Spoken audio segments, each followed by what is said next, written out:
Sarah sat at the edge of her bed, sunlight filtering through the pale curtains of her small, neatly arranged bedroom. Her fingers gently caressed the pages of the leather-bound journal that had become her quiet confidant over the years. She had written in it since she was 16. Pages filled with poetry, thoughts, dreams, and promises. One of them, perhaps the most sacred, she had never broken: I will give my body only to the man I marry. It is my gift of love. She believed in it deeply, not because anyone forced it on her, not because of religion or fear, but because it was hers, her choice, her power. She had seen enough broken hearts and mournful tears in the stories of girls around her to know what she didn't want. She wanted love that was patient, intentional, love that waited. Her phone buzzed. A message from Julia lit up the screen. Girl, I just broke up with Chris. I swear I'm done with men. I need drinks tonight. You in? Sarah smiled gently and shook her head. Julia was a whirlwind, beautiful, wild, loud, and undeniably charismatic.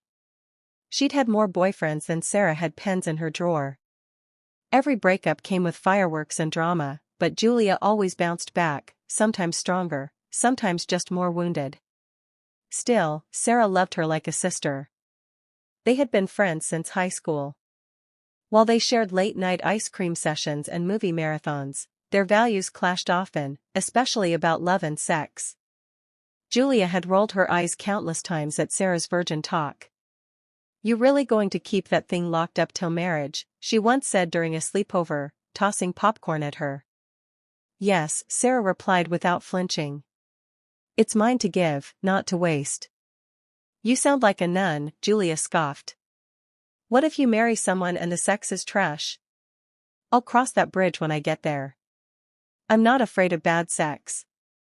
I'm afraid of giving myself to someone who doesn't deserve me." Julia had fallen silent after that. Her expression unreadable.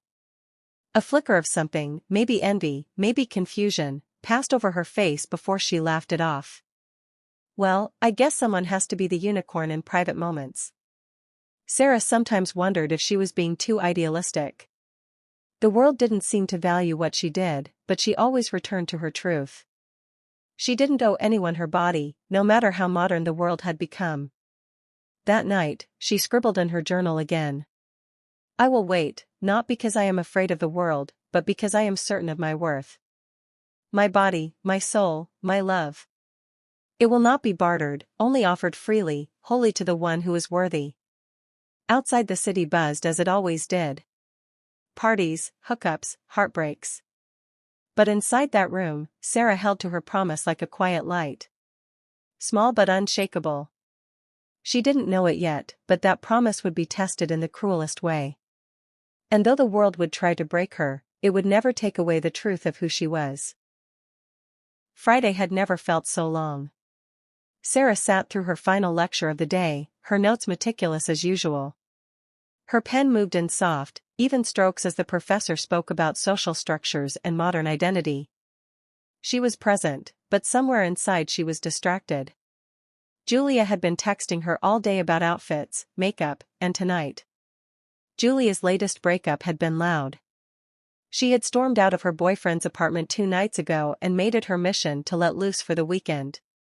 And Sarah had been her chosen target for company. When the class ended, Sarah checked her phone again.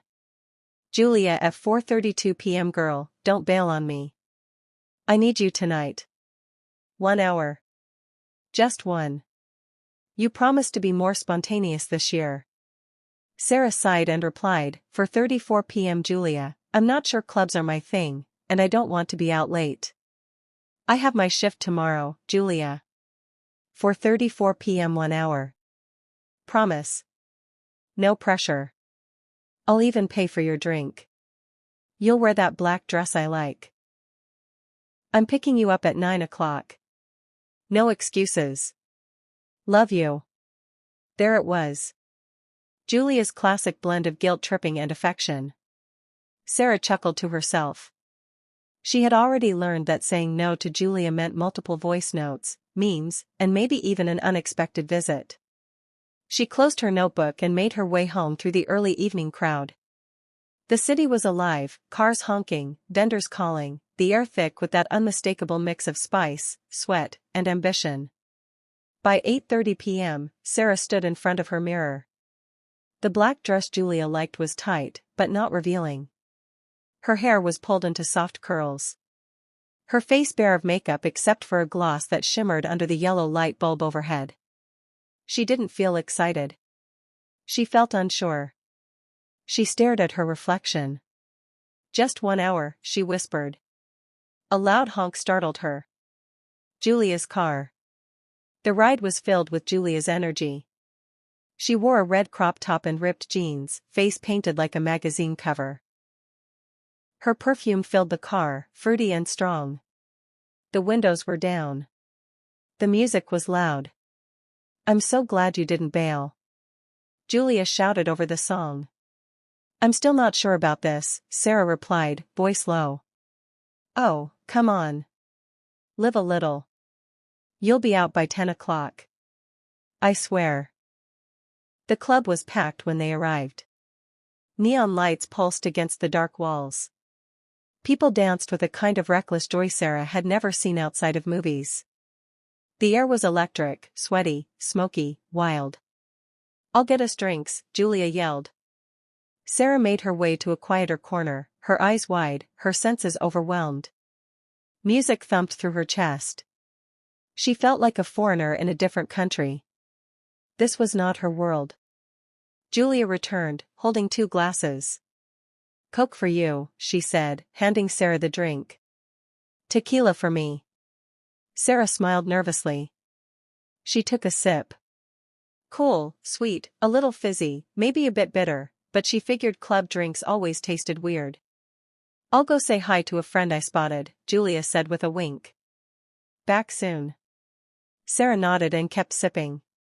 She watched the crowd with hesitant curiosity. Some danced with abandon, others moved in tight, suggestive sways. The lights spun. The bass shook the floor. It was all surreal. Then she started to feel strange. It was slow at first. A warmth in her chest, then dizziness.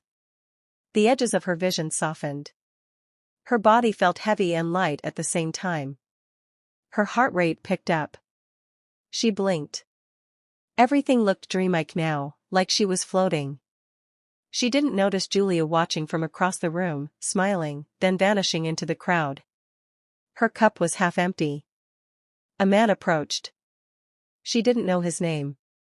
He said something, but it came out muffled like underwater. She laughed without knowing why. Her head tilted back. She danced. Someone else joined her, then another. Her arms moved. Her hips swayed. She wasn't in control anymore. She didn't see Julia whispering to the tall man with the smooth voice and sharp jawline. She didn't hear what Julia said, but he walked up to her and she followed him like a shadow melting into the dark. The lights were dancing on the ceiling. Or maybe it was the floor. Sarah couldn't quite tell anymore. She blinked slowly, her lashes brushing against her cheeks as her head swayed to the deep thump of the bass. Something inside her felt loose, unanchored. Her body hummed, light and warm, and every sound around her seemed distant, like an echo down a long hallway. She opened her mouth to speak, but forgot what she was going to say. "Sarah," someone called, but it didn't sound like her name anymore. It sounded like an idea, a memory. She turned. A guy with dark eyes and a confident smile stood in front of her, tall and broad-shouldered. He looked expensive. Black button-down shirt, silver watch that caught the strobe lights. She didn't know his name. Didn't even know how he got there, but she smiled anyway. Something unfamiliar and reckless twisting in her chest. He leaned in close, his cologne, a cocktail of musk and amber.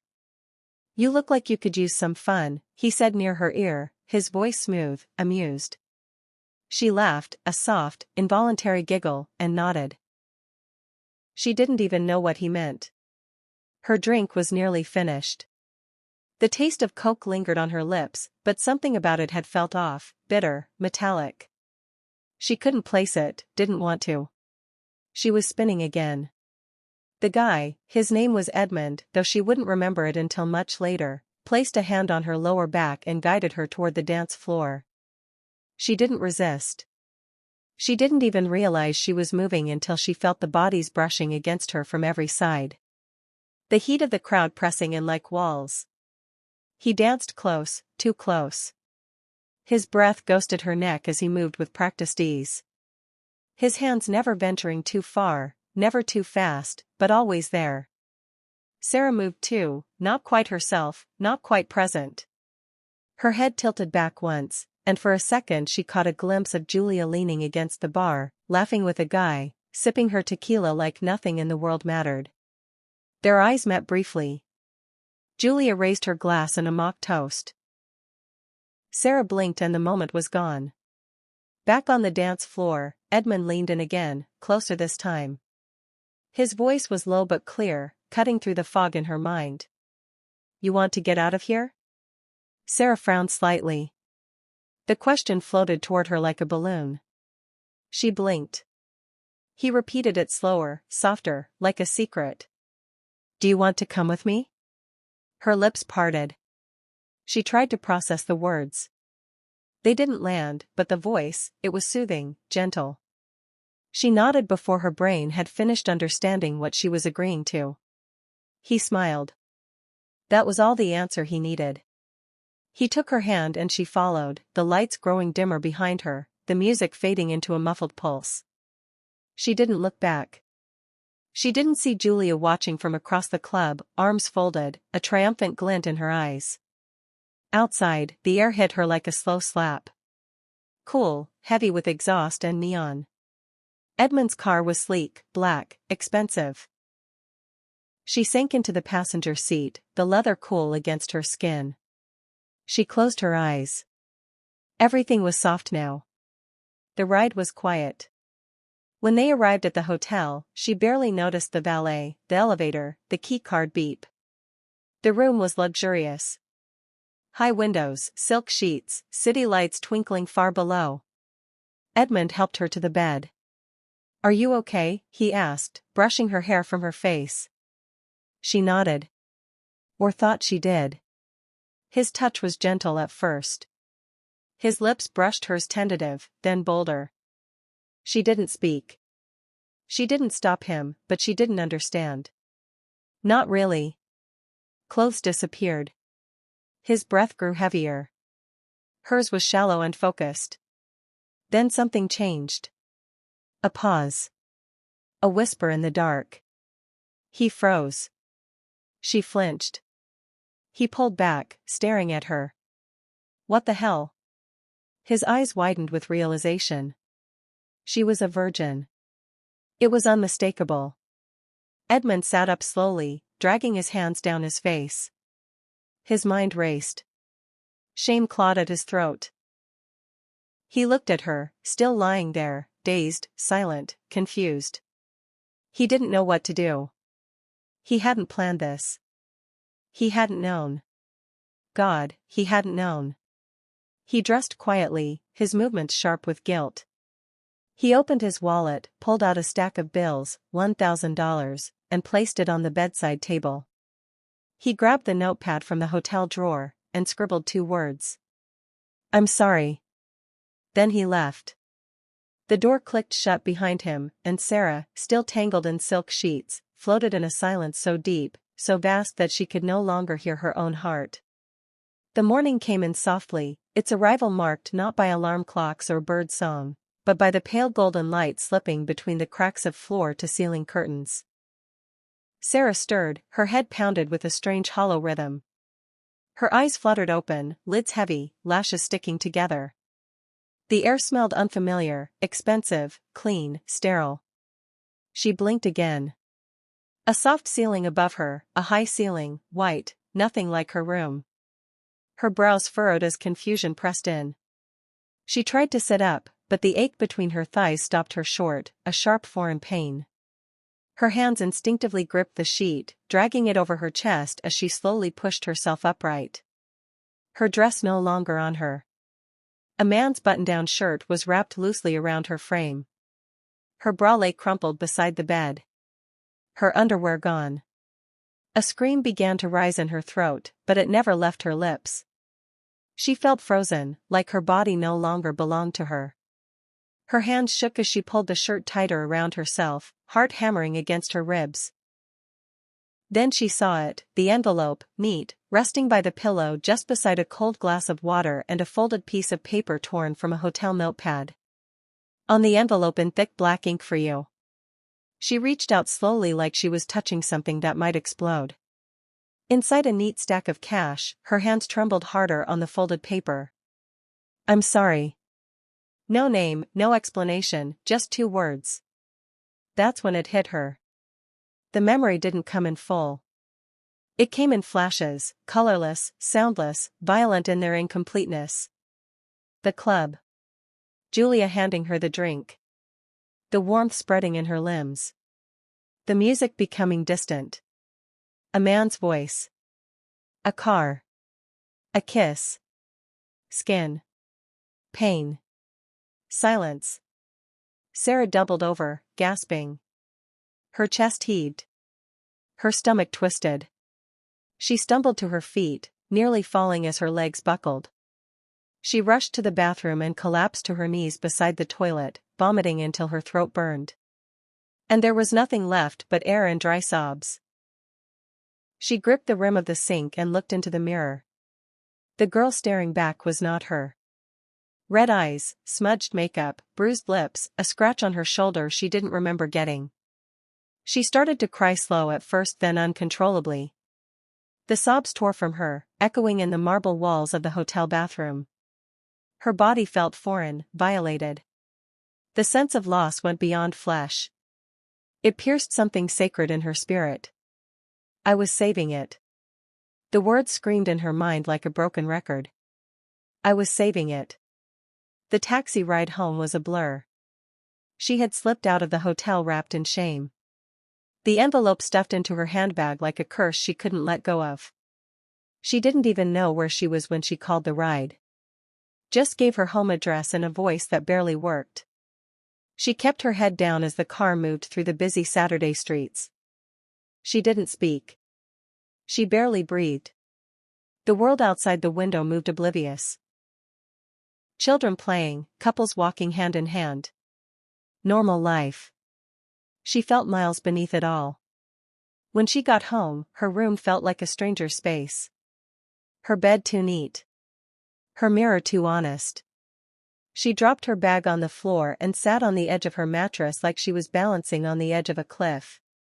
Then her phone buzzed. A message from Julia.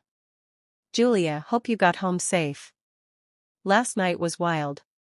You were dancing like a queen." Sarah stared at the message, her mouth slightly open. Her fingers hovered over the screen. "Sarah, what happened last night?" The reply came too fast. "Julia, you left with that fine guy. Tall black shirt. You were into him." I didn't want to interrupt, winking face. "Sarah, I don't remember saying yes." The typing bubbles blinked.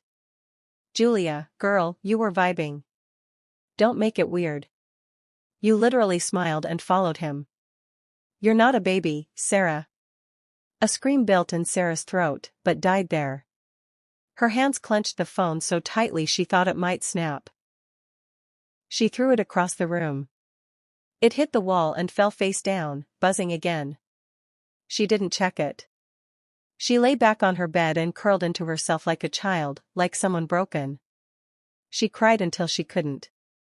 And in that awful, hollow silence, a new kind of pain settled deep inside her chest. Not the pain of losing something, but the pain of knowing someone had taken it, and her best friend had helped. The light in Sarah's room was dim and steady. The sun had long passed its peak, but she hadn't moved from her bed since returning home. The sheets clung to her skin like guilt. Her limbs were heavy, like they had absorbed the weight of what had happened. She lay on her side, eyes wide open, staring at the crack in the ceiling as though it might offer answers she couldn't find anywhere else. There were no more tears left, only silence. And in that silence, her thoughts screamed. Every piece of her memory clawed its way back in fragments. Julia handing her the Coke, the strange aftertaste, the buzzing in her ears, the blurring of sound and reason. The man, his hand in hers, the lights passing by in the car window, the soft hotel sheets, his voice asking questions she couldn't answer. Her nod, the confusion, the pain. Her body remembered what her mind still struggled to make sense of. She had never said yes. Not truly, not clearly, not soberly. And yet, it had happened. A slow nausea built in her throat again, but she forced it down. She was done vomiting. Her stomach had emptied hours ago. Now only the hollow ache of shame remained. Her phone lay face down on the floor where she had thrown it. She picked it up with trembling fingers, unlocked it, and reread Julia's message. Girl, you were vibing. Don't make it weird. You literally smiled and followed him. You're not a baby, Sarah. Her heart twisted. Her chest tightened. Her mind screamed again. Not a baby. She hadn't been in control. She hadn't even been aware. What kind of friend saw her in that state and let her go with a stranger? No. Sent her with one. Was it jealousy? Had Julia meant for this to happen? A memory surfaced. Sharper now than before. Julia at the club bar looking directly at her, raising her glass in mock celebration. That knowing smirk, that satisfied look like she had won something. Sarah sat up slowly. She opened her journal, the same one that had held her thoughts for years. Her dreams, her promise. She flipped to the last entry, her own handwriting staring back at her. I will wait. Not because I am afraid of the world, but because I am certain of my worth. Her throat closed. Her eyes burned. She grabbed a pen and scrolled underneath the line, shaking. I didn't give it away. It was taken. She slammed the journal shut and held it to her chest like a child with a lifeline. Her heartbeat thundered in her ears. The silence in the room wasn't peaceful. It was accusatory. A knock came at the door. Sarah, her mother called. You didn't come out for breakfast. She didn't respond. Another knock. Softer. Are you okay? I'm fine. Sarah managed to say voice. She didn't want to see anyone. Not her mother, not her father, not even her reflection. The door creaked open slightly. Her mother peeked in. She must have seen her daughter's red eyes, the pore of her skin, the limpness in her limbs. But she didn't ask questions. She stepped inside, gently laid a plate of rice and stew on the side table, and kissed Sarah's forehead. You didn't sleep well, she whispered. Sarah didn't answer. Her mother gave her a long look. Part concern, part confusion, but left without pressing. When the door clicked shut again, Sarah let the tears come silently, hot, shameful, endless. She didn't touch the food. She didn't speak to anyone that day or the next. But on the third day, something shifted. She stood in front of the bathroom mirror, looked herself in the eye, and whispered, "No one will fix this for me." Then she picked up her phone. She called Julia. The line rang once, twice, then clicked. Girl, where have you been? Julia's voice was breezy, oblivious. Sarah's voice was flat. We need to talk. A pause. About what? About what you did to me? Another pause.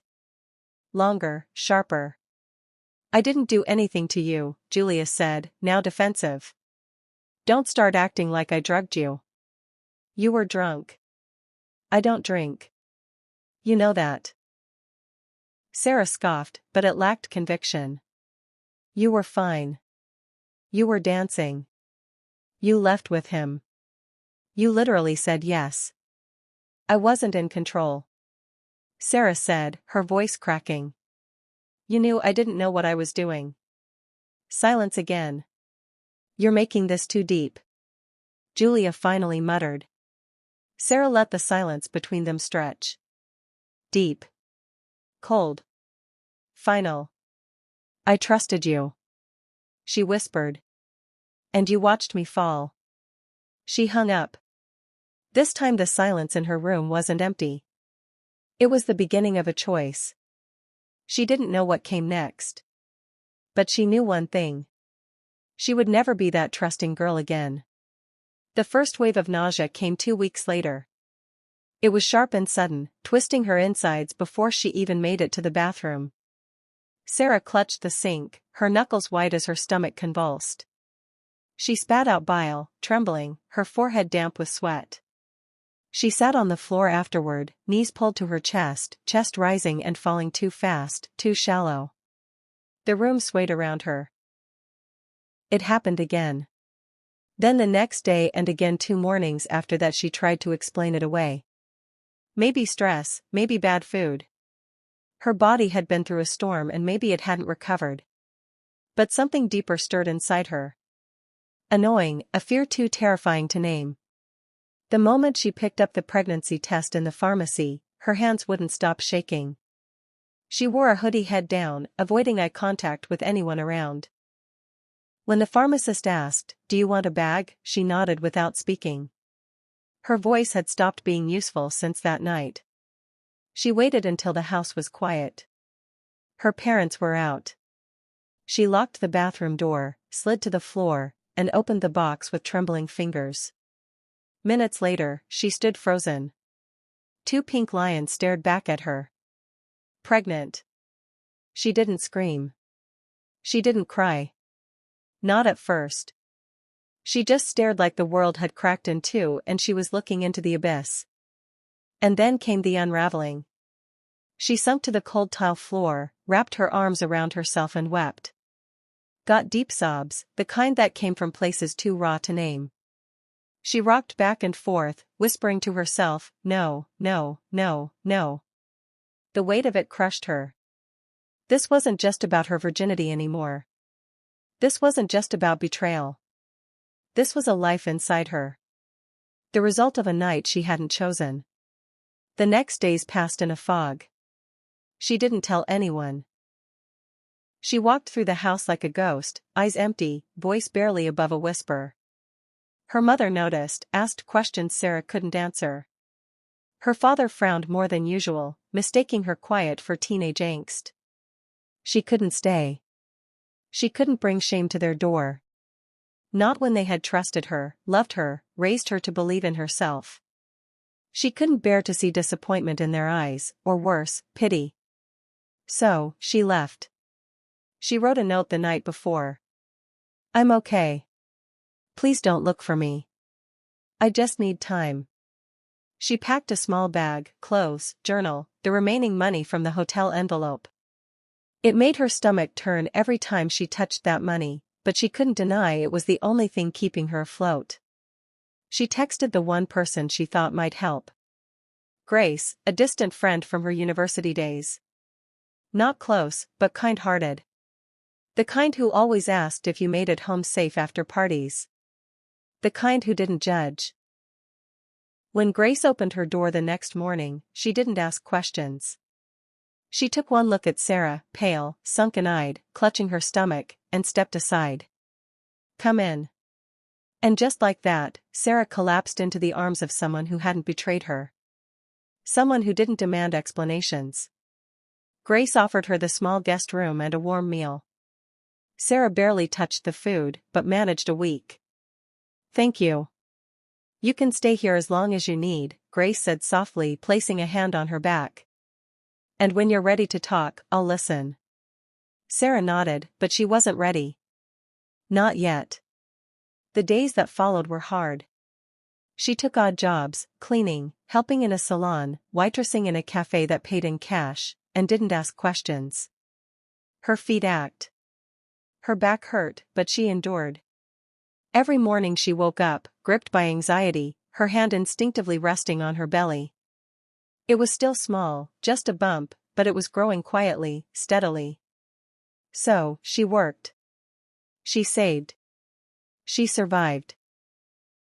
At night, she would lie awake and press her hand over her abdomen. "I didn't ask for you," she whispered once in the dark. "But you're here now." She didn't know if she loved the child yet. She didn't even know if she had the strength to raise one. But she knew this. She wouldn't abandon it. Not after everything she had already lost. One night, as she was folding laundry, Grace spoke gently from the doorway. "You're stronger than you think." Sarah looked up, startled. Grace smiled. "You're still standing." Sarah didn't smile back, but she nodded because she was. Somewhere in her, something was shifting. Not healing, not yet, but hardening, forming new steel where soft flesh used to be. She would survive this for the child, for herself. The air in the city was thick with noise, horns, footsteps, vendors shouting over each other, the chaotic rhythm of a place that never slowed down. It matched the beat of Sarah's days now, constant, demanding, relentless. She woke each morning before dawn. The small guest room Grace gave her smelled faintly of lavender and old paint.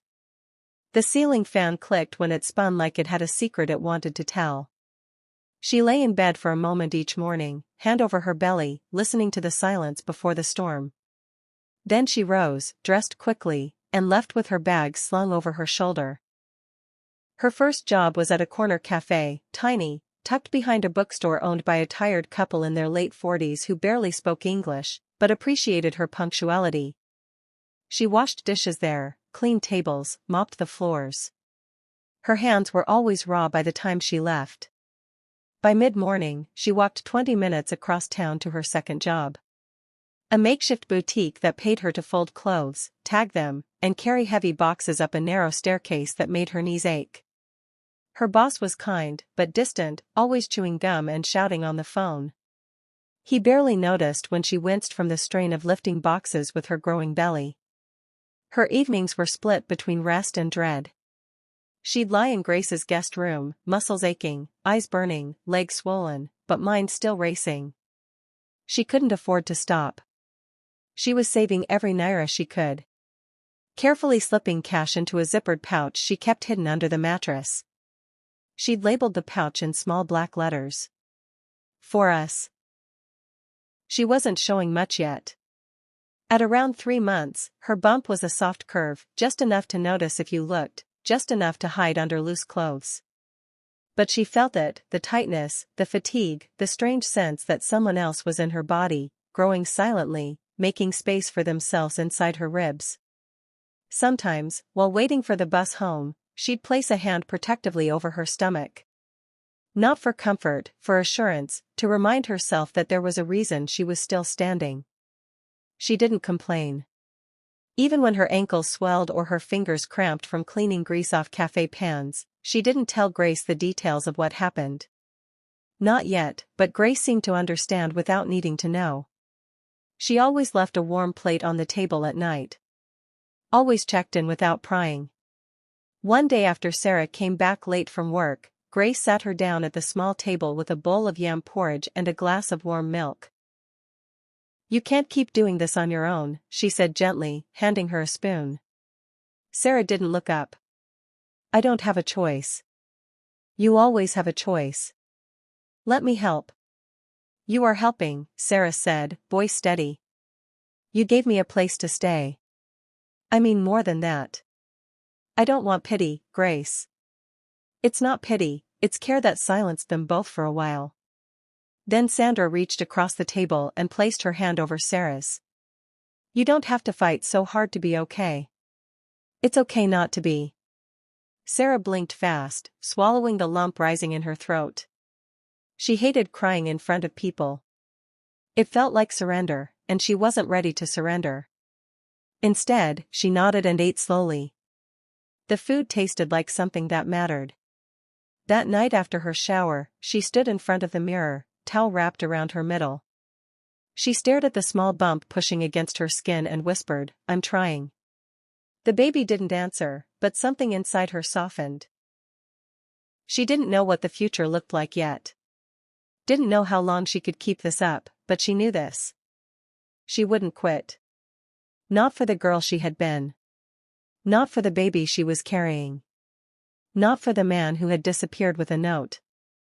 And $1,000 notes in a white envelope. She didn't need saving. She needed a way forward, and she was building it one hard, painful, necessary step at a time. The clouds hung low over Lagos that evening, pregnant with rain that had been threatening all afternoon. The air was humid and impatient. Every step on the sidewalk seemed to press into something damp and reluctant. Sarah stood under the overhang of a tall glass building in Victoria Island, clutching a brown paper bag with 2 plastic containers of jollof rice and fried plantain inside. The delivery job wasn't official, just a side hustle Grace had helped her find through a friend who worked with a catering outfit.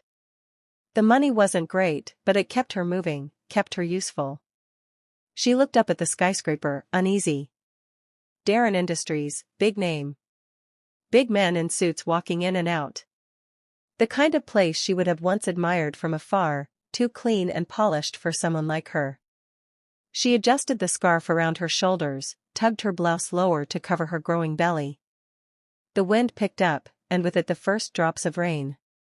"Delivery for Mr. Aaron," she said to the security guard at the front desk. She showed him the receipt with the floor number scribbled in quick ink. He barely looked at her.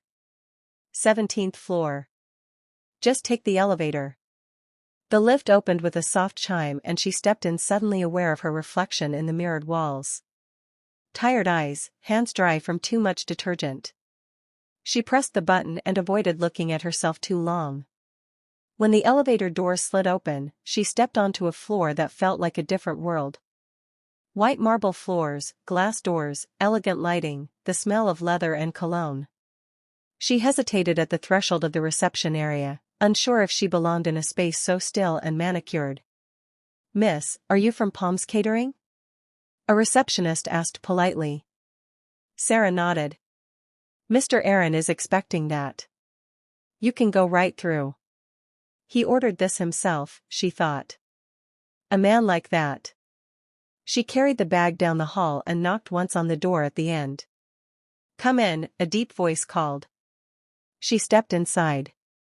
He was standing by the window, tall and commanding in a gray tailored suit.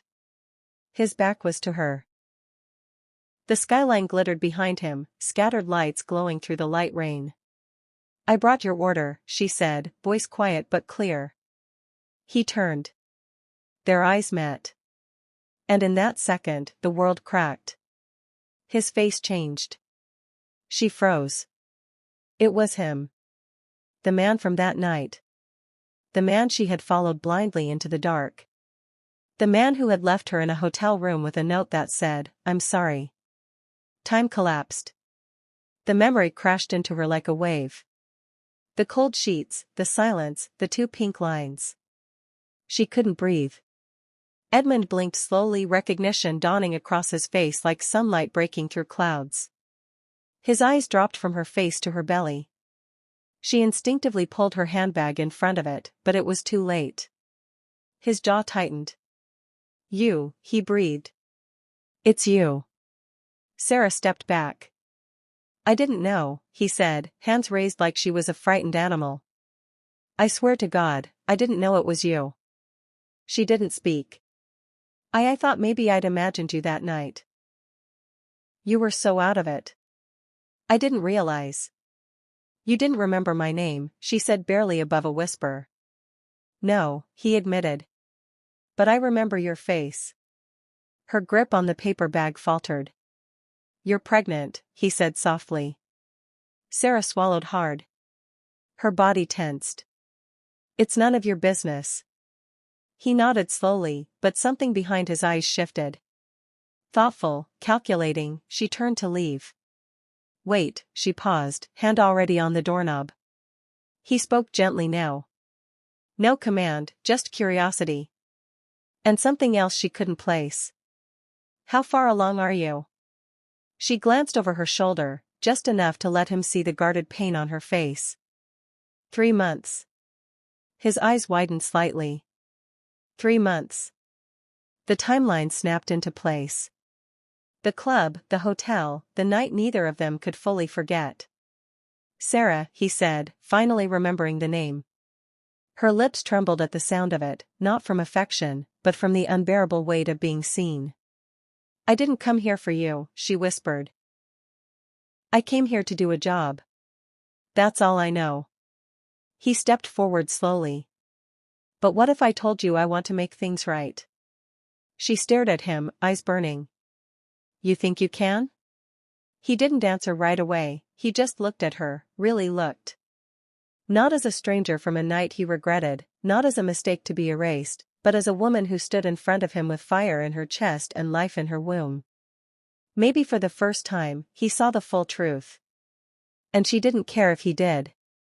She turned the knob, but before she left, she said one last thing, her voice quiet but steady, "You may have forgotten me, but I remember everything." Then she was gone, and Edmund stood there, frozen, staring at the spot where she had been, his heart pounding as if he'd just woken up from a long, strange dream. That's all for part 1. Stay tuned for the exciting continuation of the story. Thanks for watching. If you haven't already, hit that like button and subscribe for more captivating content. We appreciate your support.